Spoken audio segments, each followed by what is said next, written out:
Hello viewers, and welcome back to the third episode of Candid Conversations. So like always, this time we are also focusing on our social issue, menstrual health and hygiene of women. Okay, this time this is not only a social issue, this is a medical issue and also a psychological issue.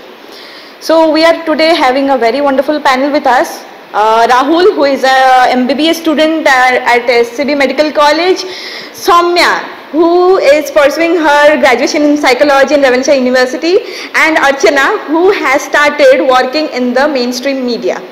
I welcome you all to the third episode of Candid Conversations. So my first question is to you, Rahul. आप viewers को बताइए, ये जो menstrual cycle होता है लड़कियों में, बहुत लोगों को इसका रियल मेडिकल टर्म पता नहीं है, क्या बायोलॉजिकली अंदर होता है, शरीर के अंदर होता है, तो आप उस बारे में उस चीज़ पे थोड़ा you focus the light on it. So menstrual cycle, like it is a normal cycle, like it is not only taking place in humans, like we have a kind of, you can say, a sister of menstrual cycle, the estrous cycle. It also takes place in other animals.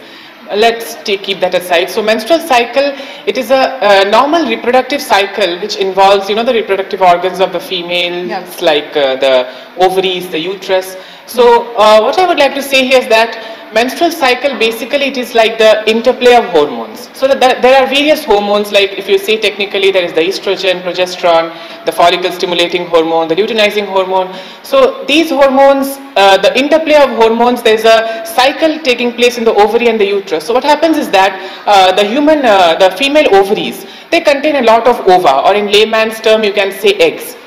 So in this menstrual cycle, which is a normal of 28 to 30 days, in the mid of this cycle, around 14 days, around the 14th day, an ovum is released from the ovary, or you can say an egg is released from the ovary, and this alternates. Like if in one cycle one ovary releases an egg, then the next cycle the other ovary releases an egg. So what's the aim of releasing an egg? The aim of releasing an ovum or an egg, one per month, is that it should be fertilized. It should form a zygote. Zygote, you can say, the first cell of life, which gives rise to a fetus. So in order to implant the zygote, because the zygote, the development of the fetus takes place in the uterus of the female. So the uterus prepares itself for the development. How does it prepare itself? There is the proliferation of the inner lining of the uterus. Technically we see the endometrium. The proliferation of the endometrium by some blood vessels for the nourishment of the fetus. So this takes place throughout the 28 days of the menstrual cycle. After the ovulation, if the ovum is not fertilized, because every time the ovum is not fertilized, so if at all the ovum is not fertilized, then this, the proliferation of the uterus that is made to nourish the fetus, that is shed. That is shed. The blood vessels that are made, the proliferation of the endometrium, that is shed, and that comes out of the vagina as the menstrual flow, as you see. The rupture of the egg. Yeah, no, not the rupture of the egg. If the egg isn't fertilized, okay. If the egg isn't fertilized, then the proliferation that is made to nourish the egg, that is of no longer of a use. Okay, so that is shed, and that is what you see as menstruation, as the blood flow or as the mucus that comes out of the vagina. So that is the whole physiology. So it is a normal cycle which takes place in the humans around 28 to 30 days, as I said, the normal cycle. That's the physiology. Could you please focus on the outer symptoms that we get just few days before our periods? Yeah, so the menstruation generally starts at the age of around 11 to 12, because at this age we call it puberty. So at this age we have the hormonal levels in the body. There are certain changes in the hormonal levels. So there are certain changes not only in the growth and development, but also sexual changes take place in the body at this time. So we start menstruation, and the first menstruation that a girl gets is called as a menarche. So that takes place around at 11 to 12 years of age normally. And menstruation, it lasts for around, you can say, normally 4 to 5 days, where we have, as you say, menstrual flow or bleeding. And it is totally normal. We may have some cramps, which is normal. Some mood swings because of the hormonal interplay, which also involves it not only involves the reproductive organs, but also has some effect on our neural Many science. girls even get pimples on their face. Yeah, that is also all others interplay of hormones. Yeah. So cramps, mood swings, All these are like the symptoms that you may get during menstruation. There's nothing to worry about. The girl or the lady, whoever is going through this, should be psychologically counseled that it is totally normal, a physiologic process, nothing pathologic, can be taken care of, and nothing to worry about. It is a totally physiologic process. And I would like to ask now that these days we see that girls of girls are in the age of 9 or 11, they are they have their first menstrual cycle, and that is a very early age. I know. Their body is not mature for it. So ऐसा होता है कि उनके adult age में जाके ये चीज बहुत problem उनको करती है, तो वो disorders कुछ निकलते हैं. So disorders of menstruation, you see, it is not that कि बड़े होकर ही like adult age में you'll have disorders. You can have disorders at like any point of time. So suppose, as you said, the girl may start menstruation early. That is a term called as precocious menstruation.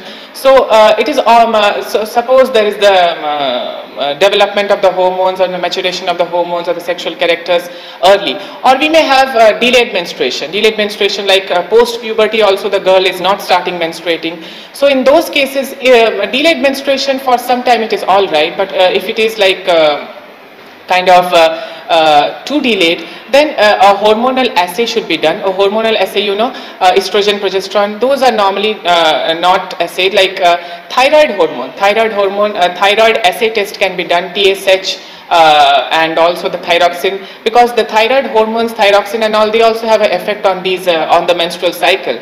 So these, and when the girl grows up, we may have various problems in menstruation, like some technical terms. We may have a condition called as excessive menstruation, called as menorrhagia, or less amount of menstrual blood flow, called as oligomenorrhea, or we may have a painful menstruation, dysmenorrhea it is called. And I started from menarche, that the girl starting menstruation, and then we go towards menopause. Menopause is the time when the woman stops menstruation at around 45 years of age. So at that time we have a condition called as the perimenopausal syndrome. Perimenopausal syndrome is characterized by mood, heat flushes, mood swings, all these things. And at the bottom of the issue, I would like to say is that the girl should be psychologically, girl or the lady, whoever it is, should be psychologically counseled that it is totally normal. Dysmenorrhea, oligomenorrhea, menorrhagia, these conditions, it can be taken care of, nothing to panic. And you know, they should be aware about it, and they should be told that it can be taken care of. It is nothing to panic about. And hygiene is another thing which should be maintained during menstruation. And hygienic conditions can lead to various types of infections, can lead to complications like pelvic inflammatory disease and all. So towards the end of your answer, you focused on the hygiene part of the menstrual cycle. So उसी की चीज़ को continue करना चाहती हूँ मैं तुम्हारे साथ अर्चना.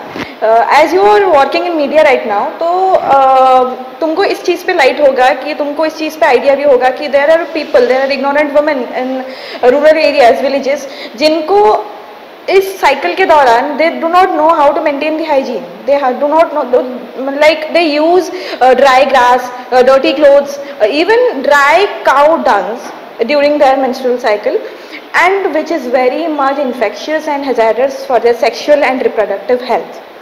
So where do you feel कि इस चीज़ का फेलियर कहाँ पे है कि उन लोगों को ये अवेयरनेस पहुँचा नहीं है कि गवर्नमेंट ने इतने स्ट्रैटेजीज बनाए हैं. There are hell lot of strategies of our government. There are hell lot of awareness campaigns that NGOs do. लेकिन they still are in the darkness कि नहीं इन दिनों के दौरान उनको सैनिटरी पैड्स या फिर टैम्पॉन्स यूज़ करने चाहिए. Tampons is even higher thing. They do not even know about sanitary pads. So where do you feel that the failure lies?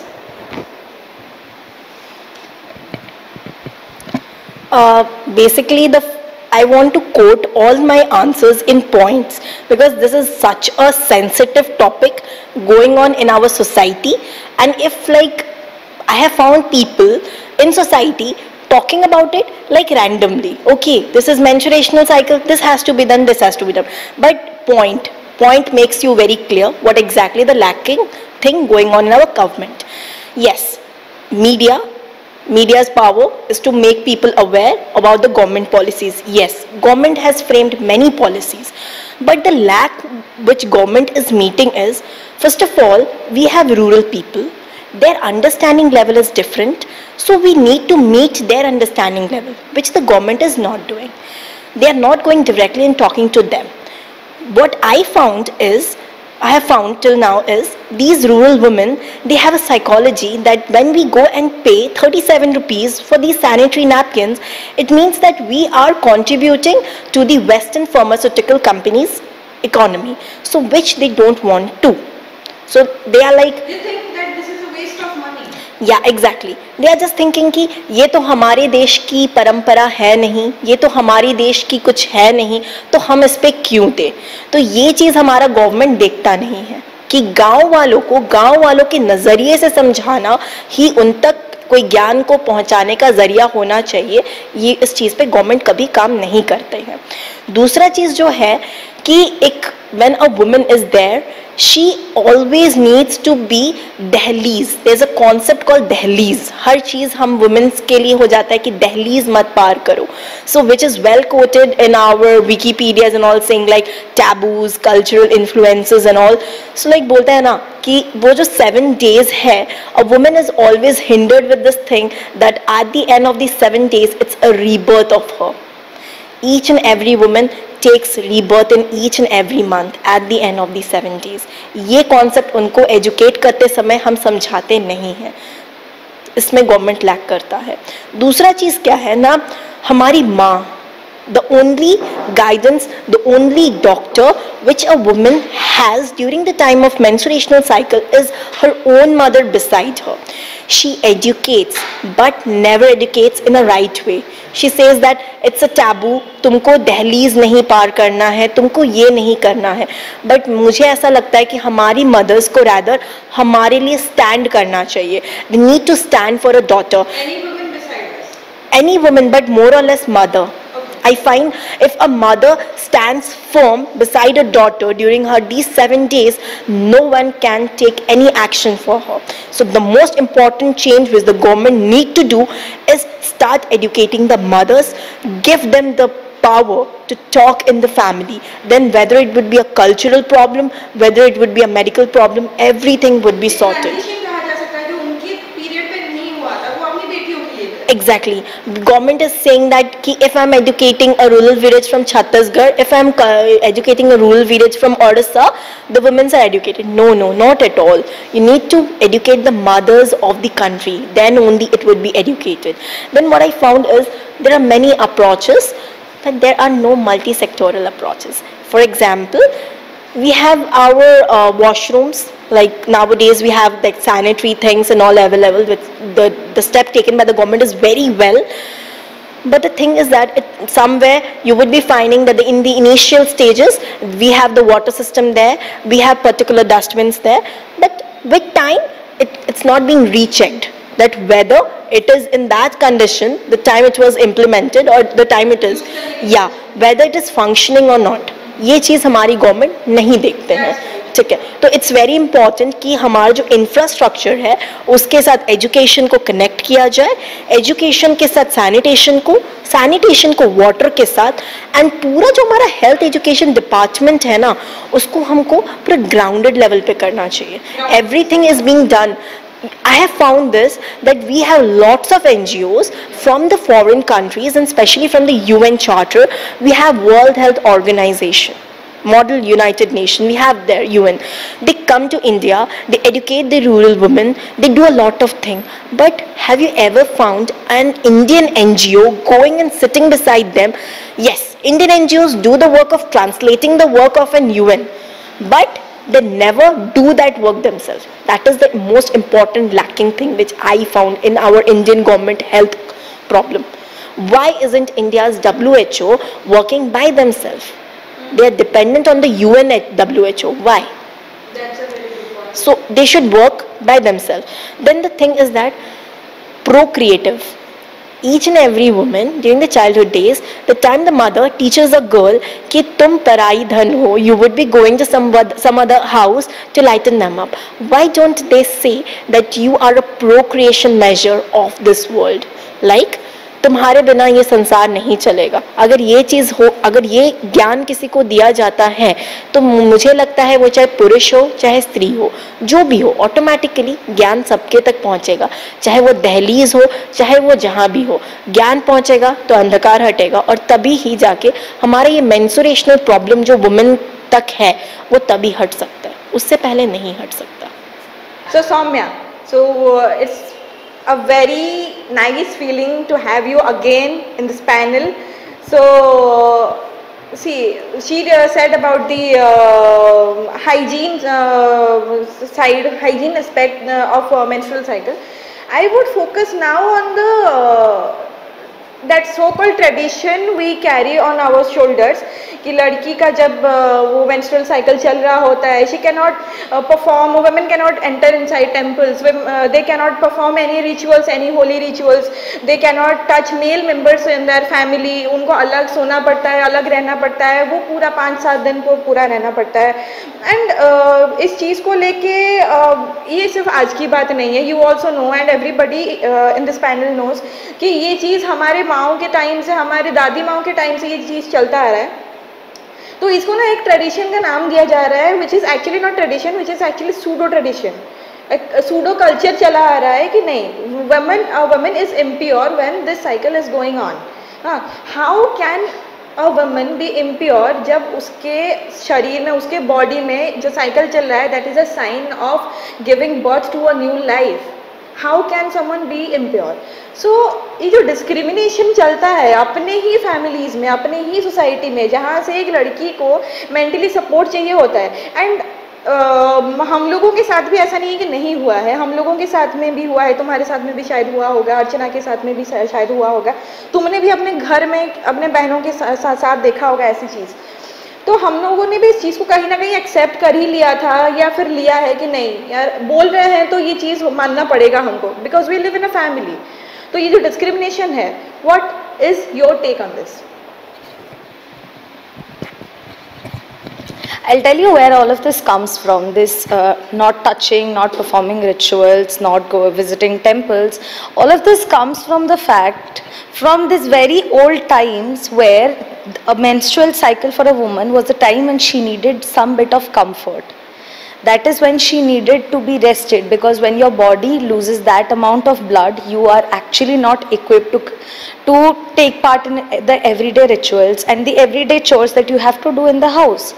That is where it had come from, where it wasn't that you wouldn't touch men, it was women were allowed some amount of comfort. That because their bodies are losing something, let them be comfortable in whatever they're doing. That is why they weren't let to do things.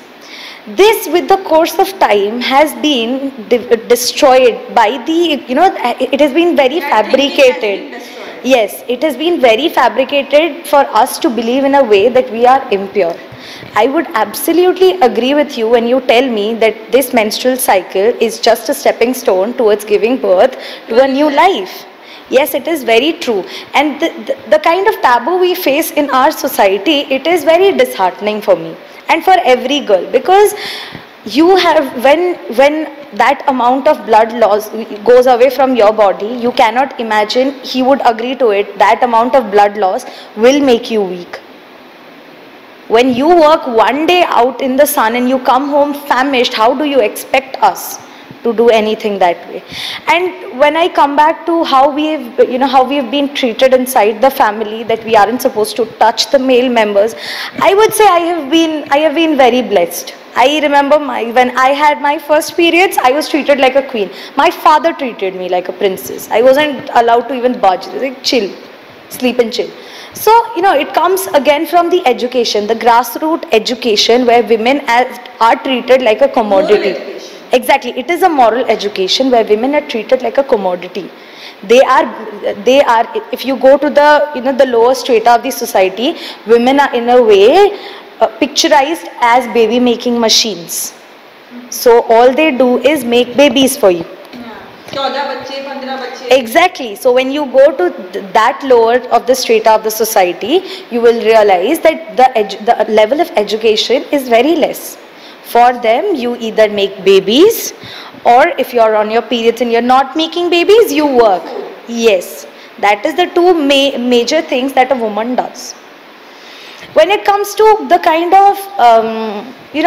of things we face on a daily basis, like I was mentioning it to you a few days ago, we have this women, ourselves, we are very scared to talk about this amongst ourselves. We don't say, if I would say it in the colloquial language, we don't call periods as periods. I wouldn't, of course, now, because I live in a society which has a broader mindset, I can go home and tell mama I am bleeding or I am on my periods and I don't want to do this.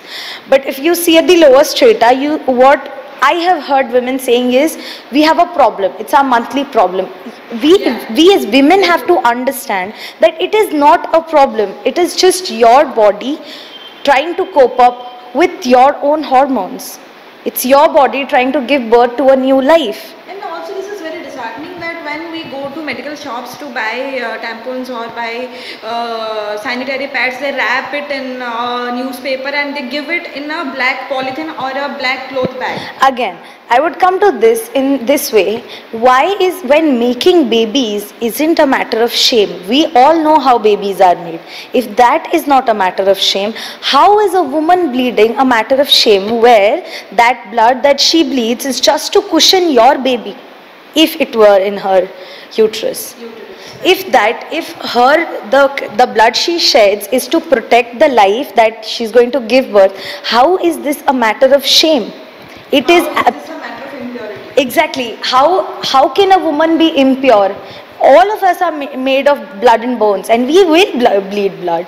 When you get a cut, you bleed. The similar way, when we have something excess, we get it. It's just an excretion of anything that is extra inside the body.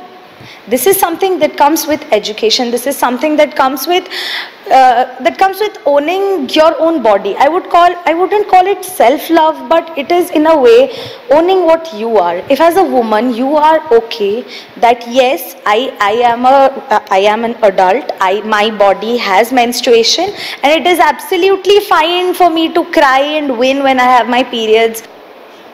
लेकिन इस चीज़ पे ऐसा भी होता है कि मंदिर में भी एंटर करने देते नहीं है लड़कियों को उन दिनों में, and they have this banner called written कि you are impure and all, जैसे मैंने तुमको उसी क्वेश्चन में इंक्लूड किया था.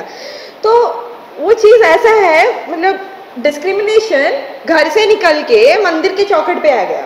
हाँ, और वहाँ पे मेरे को ये समझ में नहीं आ रहा, we all are termed as children of God.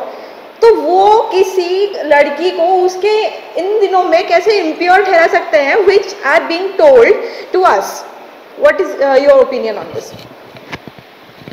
I'm so sorry to be laughing. I got reminded of a very funny comment that Mrs. Twinkle Khanna had made on a media platform. If I were to quote her, she told that if gods can tolerate naked men in front of these yagya fires, then gods can definitely tolerate my lingerie. I was it was extremely, happy when she made this comment. So, it all brings down to this fact that this kind of God has never partialized between that, if you are bleeding or you aren't bleeding. If you look at the olden architectures, it has naked women on the walls of the temples, which we call our architecture. How is that justified? But it is art. Exactly. Every woman, according to me, every woman is an art. The formation of God's children are, yes, art, and women especially is the most beautiful creation of God, and it in itself is a piece of art. No matter what, no matter we are bleeding, not bleeding, it does not make us impure. What makes us impure is that tiny thought in your mind. But उस tiny thought को eradicate करने के लिए क्या किया जा सकता है? Do you think कोई solution है इसका? I think I have a solution. Every time they decide to walk around in the stupid pieces of cloth wrapped around their waist, they shouldn't be allowed into the temples. How is that sort of nudity permitted into the temple? That is nice. I know. Thank you. So, the society we live in, actually इस चीज़ को, menstrual cycle को it sees in a vision कि हमको इस चीज़ के बारे में बात नहीं करनी है. We do not want to talk about this openly. We do not, our society do not talks about this in front of people, in front of their family, in front of any individual. Even women in our society, they feel reluctant to speak about their menstrual cycle. And this is a very progressive thought that we are having Rahul as the panelist for today, who is from the medical background, and we are so glad, Rahul, that you are actually breaking this stereotype, you are actually destigmatizing the thing कि नहीं, इस चीज़ के बारे में हम openly बात कर सकते हैं, because this is purely scientific, this is purely physiological. हाँ. So I guess Archana, probably you are having a question to ask Rahul about this.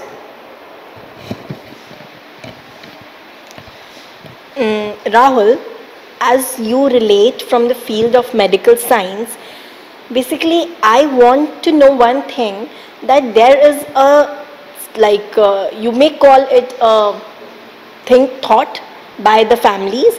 They say that during the menstruational cycle, the women get a body odor which may spoil the thing if they touch. Like for example, they are asked not to touch the food, neither to touch a growing plant. So how far is this statement appropriate, or how far a woman should follow this thing?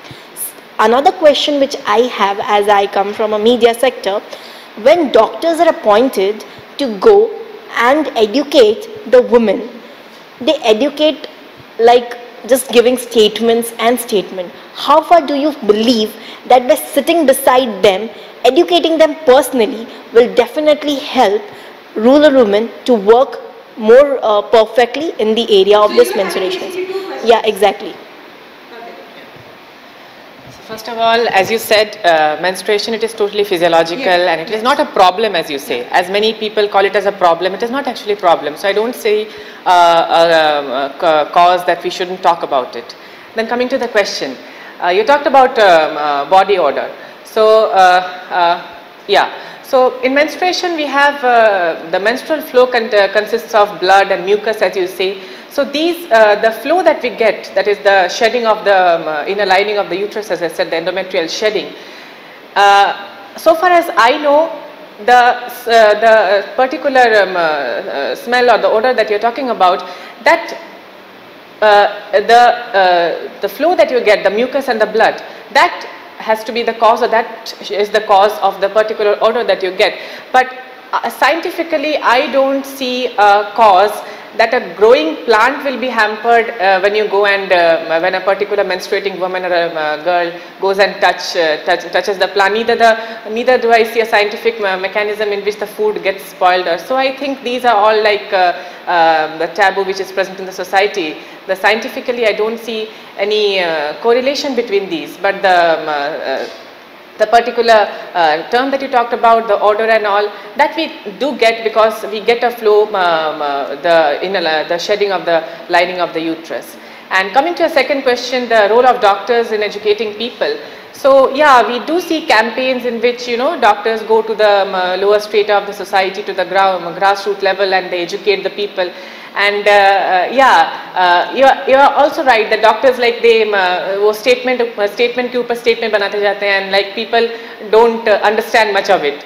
Like even I use some technical terms and all which I don't know. Yeah. So yeah. So if you visit a family or a lady once, I don't think that's much of a success. If you visit a lady once, you educate her how to take care of herself during her periods, or how to, you know, maintain the hygiene and all. You should go for a follow-up. You should go to her again and again. You should go to her maybe in her mid-cycle, or maybe when she's menstruating again, to see whether she's actually doing the things that you asked her to. So you're going to the grassroots level once just for the sake of going and just for the sake of taking some photographs to, you know, obviously. Yeah, you should have a follow-up. You should visit them regularly in order to see whether they are actually following the things that you talked about.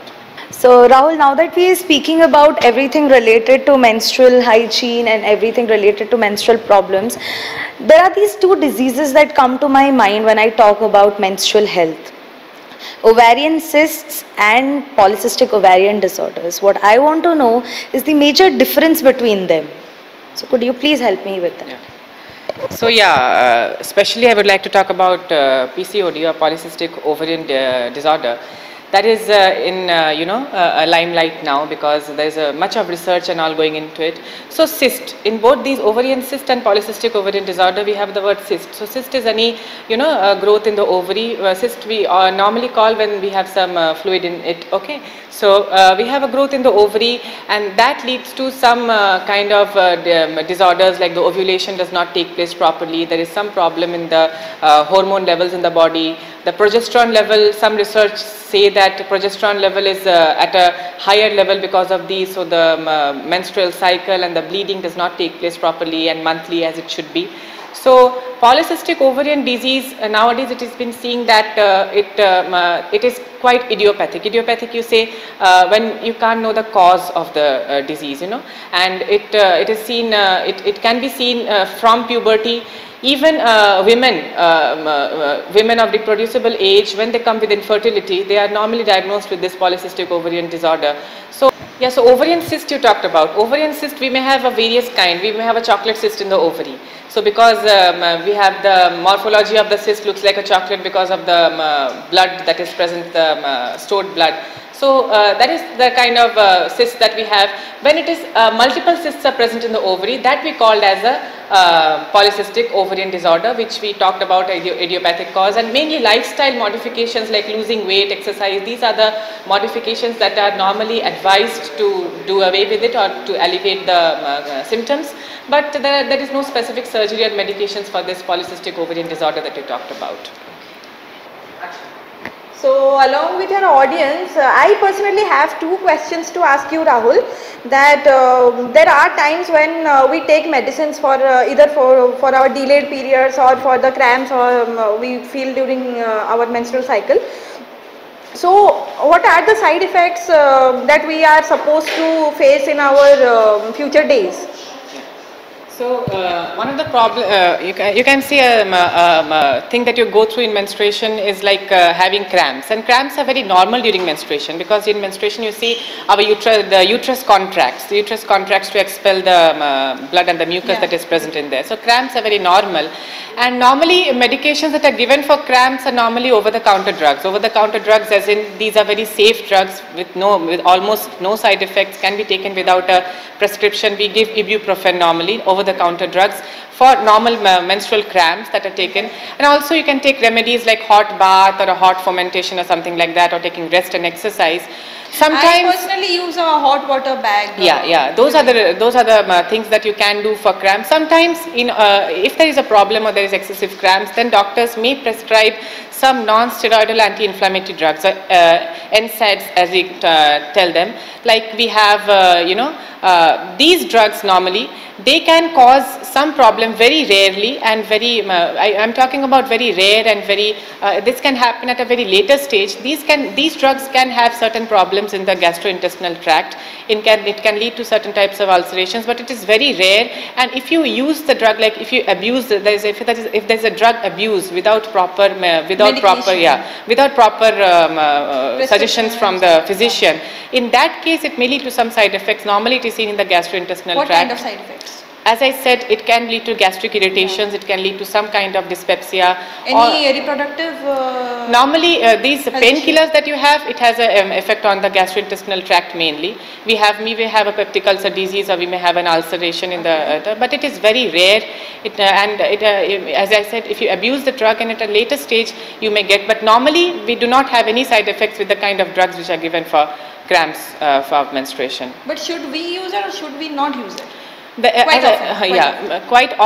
can use it. You can use the over-the-counter drugs, as I said, the safe drugs, which almost have nil side effects. But as I said, drug abuse, repeated usage of the drug, and that should not be done because that can be deleterious in the long run. Yeah.